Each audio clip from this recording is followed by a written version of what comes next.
G'day, and welcome back to 1000 Lies, that's it. Where I think we're talking about veganism. Not quite sure, but I think that's what the topic of the discussion was. Either way, the tone of our conversations usually has gone. It starts feeling more and more like a lecture, and that pisses me off. Because we only have 20 minutes off for our breaks. Time we should be spending thinking about class. Did you come up with all that crap on your own, or did you steal it from a book? It was me, I guess. It just came to me. Did it sound weird? In short, stop interrupting me. Your behavior is nothing more than a clear-cut example of internal conflict.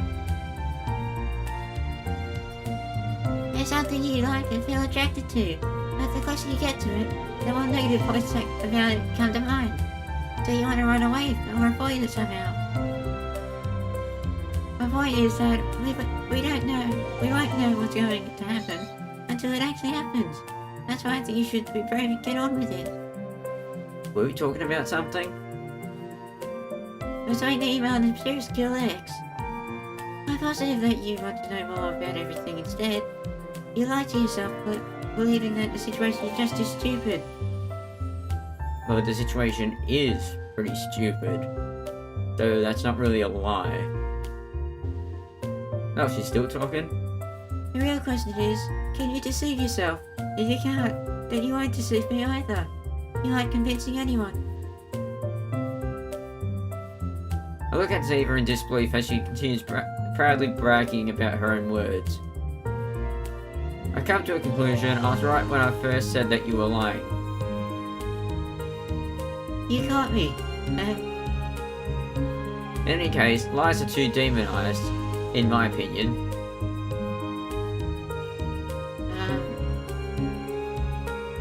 Ziva grins after processing what I've just said in response. I begin sweating, realizing that I probably just opened Pandora's box. Thankfully, I'm saved by the bell as I notice a certain someone approaching us. Check it out. Companero, Ziva, here you are.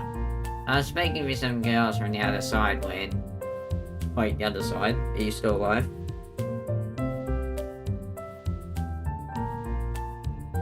Are you making my eyes burn?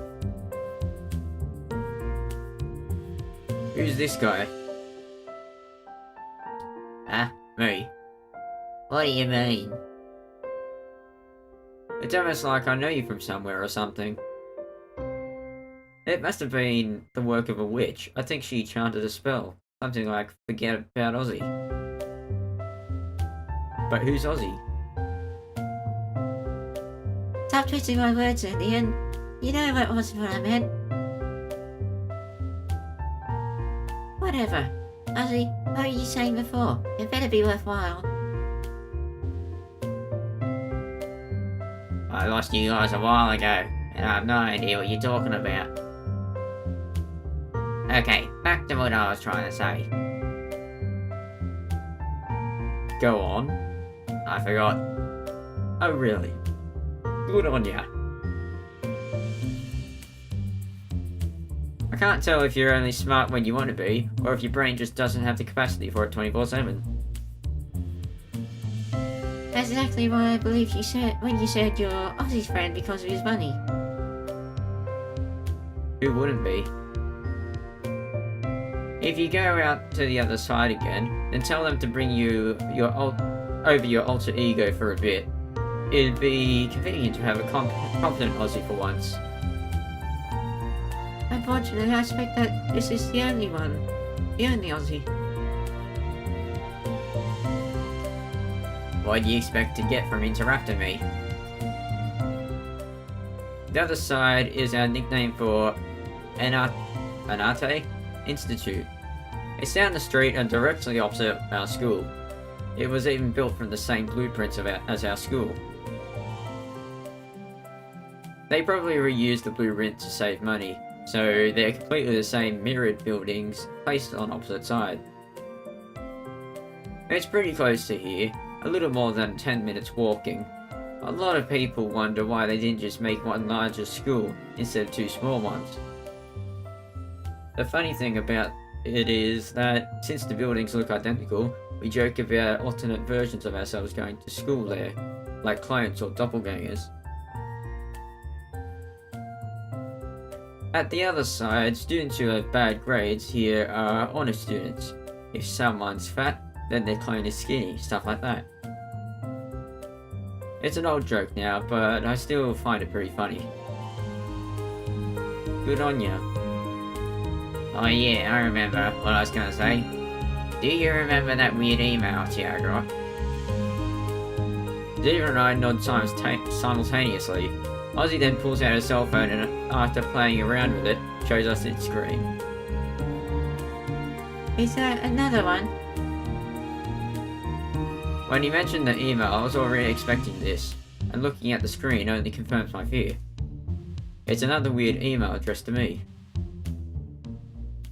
From the same bloke by the looks of it. John Ian.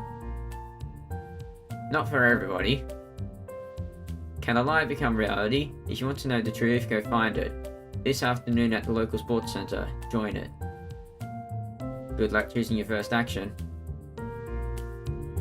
I stand there wide-eyed and in disbelief. Ozzy puts away his cell phone and scratches his head in confusion. Do you remember how you used my cell phone to check your email the other day?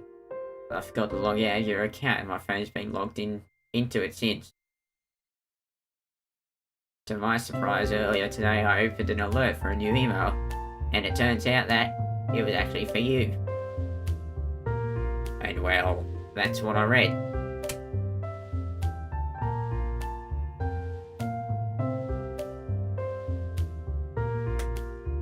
Don't go reading other people's emails. It's rude. Again, what did I do to deserve this?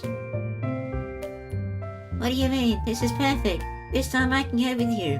I want to know what happens. Me too. It's hysterical enough as a story. Imagine us getting to watch it live. What? No way, I'm not stupid enough to repeat the same mistake. Once bitten, twice shy. Aren't you curious how what happened yesterday? We absolutely have to uncover the truth. After what happened yesterday, absolutely no curiosity left in my body. I would rather jump out a building. Oh wait, you did that already.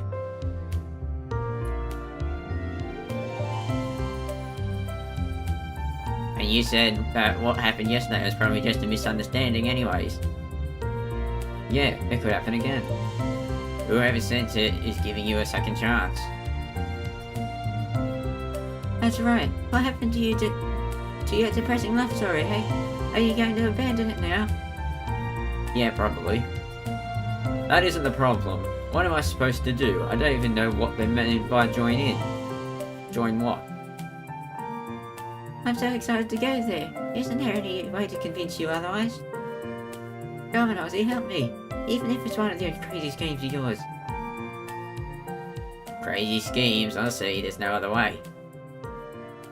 Ozzy clicks his tongue in disapproval and sharply gazes at me.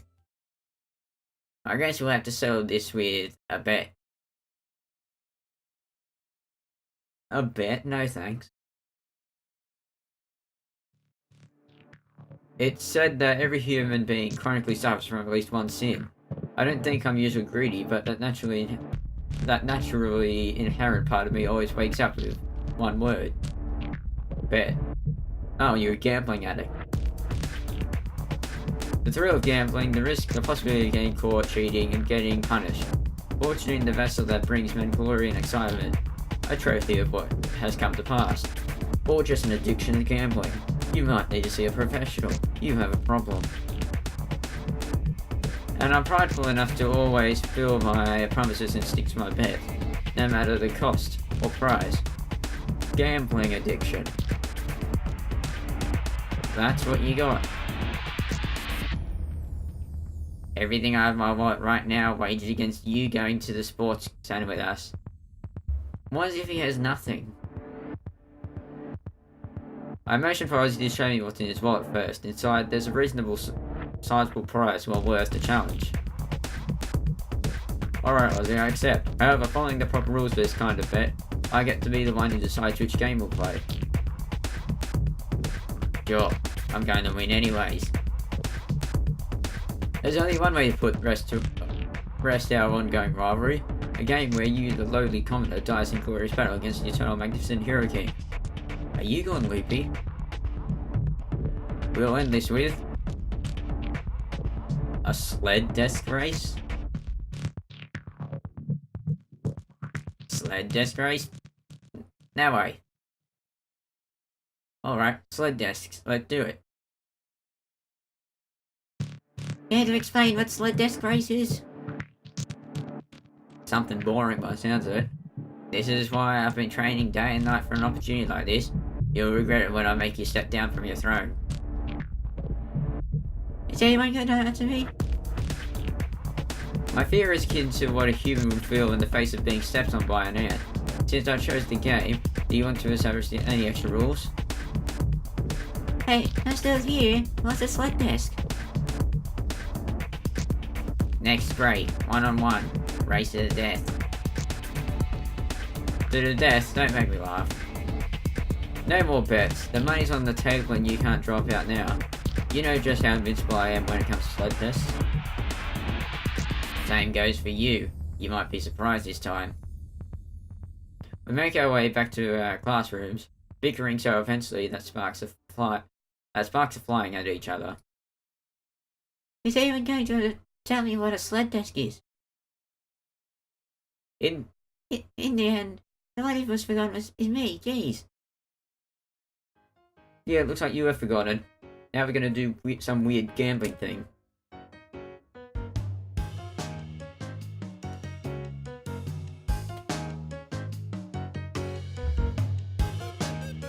After returning from our break and finishing a class I can't even remember the lesson of, we began preparing for our sled desk race. Ziva, the self-proclaimed impartial judge, stands next to me while I tune up my sled desk. I wanted to believe that your sled desks were a little more original than desks being used as sleds. Seriously, it's a freaking race to the top desk.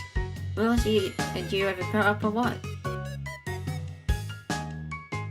You don't get it, do you? Sled desks represent the inner flame that burns inside of every man. It's all used to awaken our inner beasts. No, I think you're just showing how stupid you are. You can't understand it because you lack testosterone. Really? More like patience. So you guys going to race in the hallway? It's kind of narrow for that. Besides, do you really think your desk will slide like sleds? Even if you get the rubber on the legs, I don't think they'll... It's obvious how new you are here. You're just lucky to see a live sled race today. I don't know why we haven't done any of this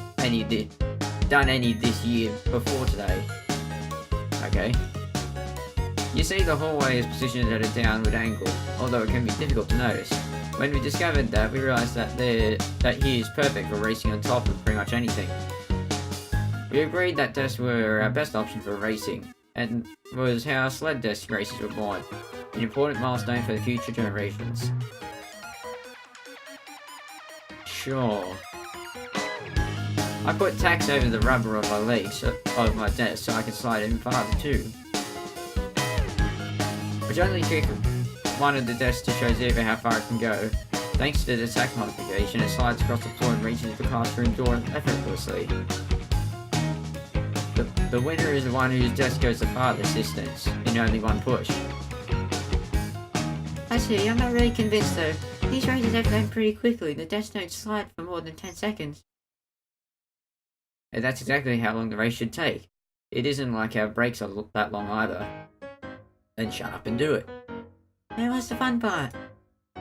You still don't get it. You'll see if you watch. The sled desk can awaken a man's inner strength, which can warp even time and space. Pay attention. You're overblowing this a bit.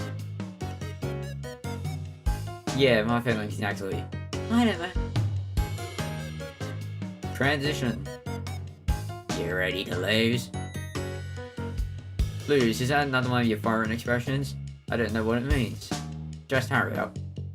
I fear I'll have to teach you then, companero. Desk versus desk in the narrow hallway. There's barely enough space for us to stand around. The most important part of each sled desk race is beginning. The contestants with the best initial push will probably be the winner. There are also other obstacles in the way, making it pretty difficult to overtake your fellow racer.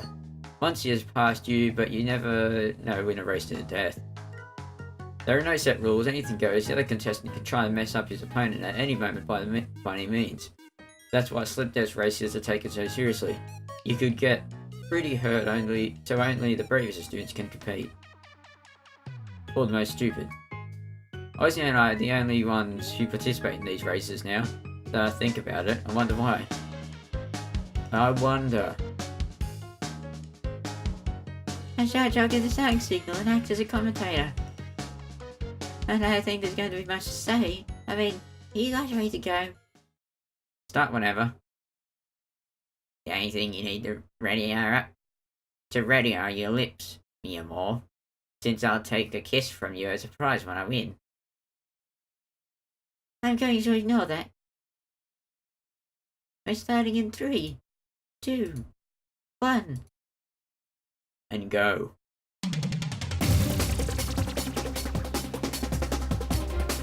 Action.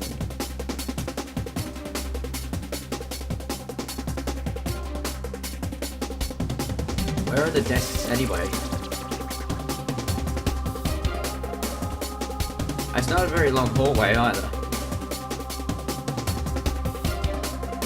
The race begins with a strong first push from both competitors. The timing was in sync, both of them clearly taking into account our point at the beginning of the races. It's a perfect start. All assist, Ozzy's in the lead.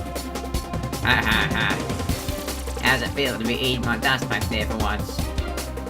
Impossible. How can you possibly be faster than me? I was sure that you were sure that I wasn't using tax, right?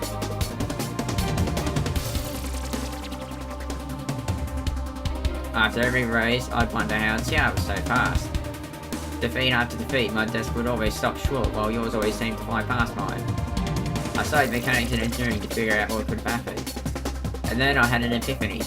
You were using tax to reduce the friction, with a tack covering each leg. Your desk was that much faster than mine. When I found out, I was against telling you, so that next time, I'd catch you off guard and I could use it to my advantage. Who's the smart one now? You've done all those races against him without ever knowing that? I noticed as soon as I saw his desk. Why do you think I accepted this bet? I'm not the champion because I'm good. Because I'm good, it's because he's stupid. Don't spoil my glorious moment.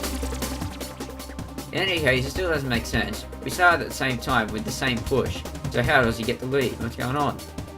With distance between us two when the distance between the two of us widens, I notice a shimmering trail. Ozzy's desk is leaning behind a trail of some sort of liquid. That's oil! Ozzy's desk is covered in oil. That's why his desk is faster. I wasn't satisfied with just being on even ground. I looked for more methods to improve my speed. And this is the result of my hard work. Maybe Ozzy is now totally safe after all. I also drew some flames on the desk to improve acceleration. In movies, the flaming cars are always the fastest, so it has to be legit. I take it back. While Ozzy's distracted, I begin my all-out attack. I toss everything out of my pencil case, pens, pencils, scissors, and pencil sharpener. An eraser that looks like a pig, and even some of those fake chocolate coins, so ancient that their currency stopped existing more than a century ago. They fly through the air towards Ozzy's unexpected sled desk.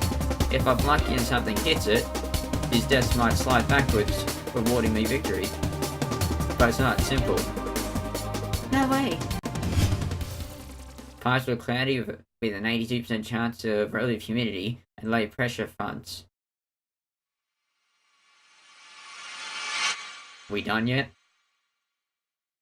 And an over 60% chance of rain during the day, so I bought an umbrella? Ozzy used his umbrella to defend it against the incoming attack. Now Ozzy has nothing left to throw. Time stands still for me, not because of an incoming premonition of my defeat, or the amazing fact that Ozzy can memorize daily meteorological data so precisely, but for the pain I feel after losing a friend.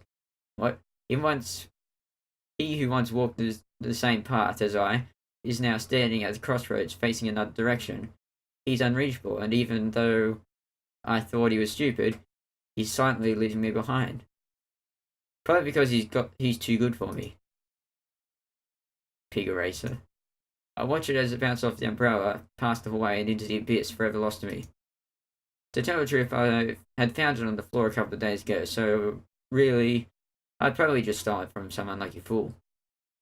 Our time together was so short that I didn't even remember that I had it in my pencil case until now.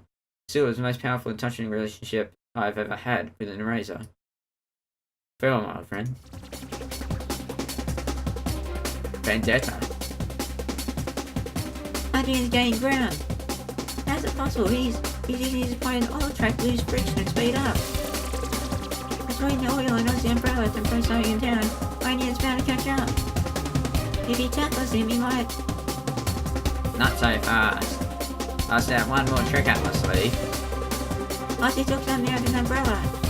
He has a ruler. Not just a ruler, it's a meter stick. Where'd you get that from? You know what I'm gonna do now, right? Checkmate, combat arrow. Shit. Ozzy flung the meter stick in Adrian's path. It's like a landmine. It's impossible to avoid. Adrian's at this speed and can only end at that speed. Get up, Adrian. Save yourself. It isn't worth it. I can't give up now. I promised that I'd never forget. I can't let my pencil sharpener it's a sharpener now? Sacrifice be in vain. No way, it was an eraser, right, an eraser. Not really sure whether it was an eraser or a sharpener, whatever. It was that I cared about my desk clothes with the ruler. The back legs of my desk fly upwards and flip by the inertia, and an instant later, the front legs follow suit. I'm about to fall, nevertheless. What the?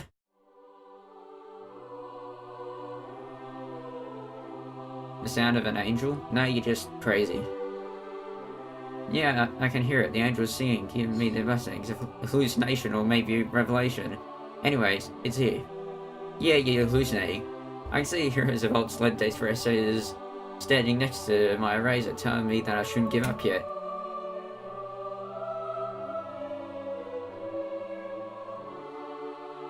You're really dragging out this little race a bit.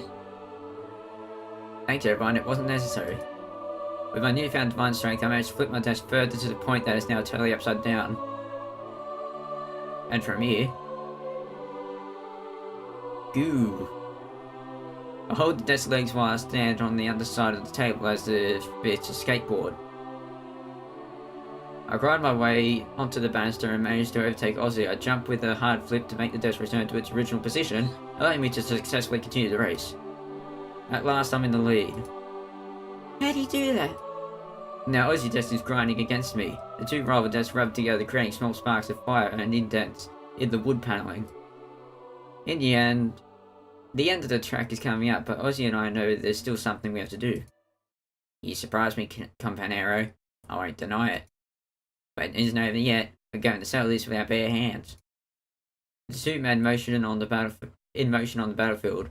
Biff stand on our desk, accompanied by the hell squeal coming from the friction between them. No words are necessary, dialogue won't accomplish anything. It is now with our fists that one of us will fall and the other will grasp victory. Jump quickly! Do they both fall off? But see, this sudden warning makes us come back to reality. Haven't we been slaying for too long anyways? I mean, it's true that everything seems to slow down when there's this much tension, but this is a bit too much. When accounting for the oil, it makes sense that we're faster than usual. This isn't good though, because at the end of the way there's the stairs.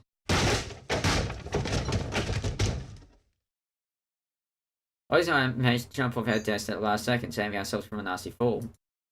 The stairs don't go down that far, so the desk still seems to be alright. Everything will be perfectly fine if it's not for one tiny detail. At the bottom of the stairs, clear fine, but needs of experience with the flying desk sleds, we find the new substitute teacher. What do we do now? Yeah. Congratulations, Noddy, you're You're the sled desk race champion. I'm retiring from all the future competitions, so feel free to forget about my past titles, and that I ever existed in the first place. As new champion, you need to explain what happens to the administration. The fate of the Global Sled Desk League rests on your shoulders. Farewell. What have you been talking about? Tia? Campanero? Where are you going?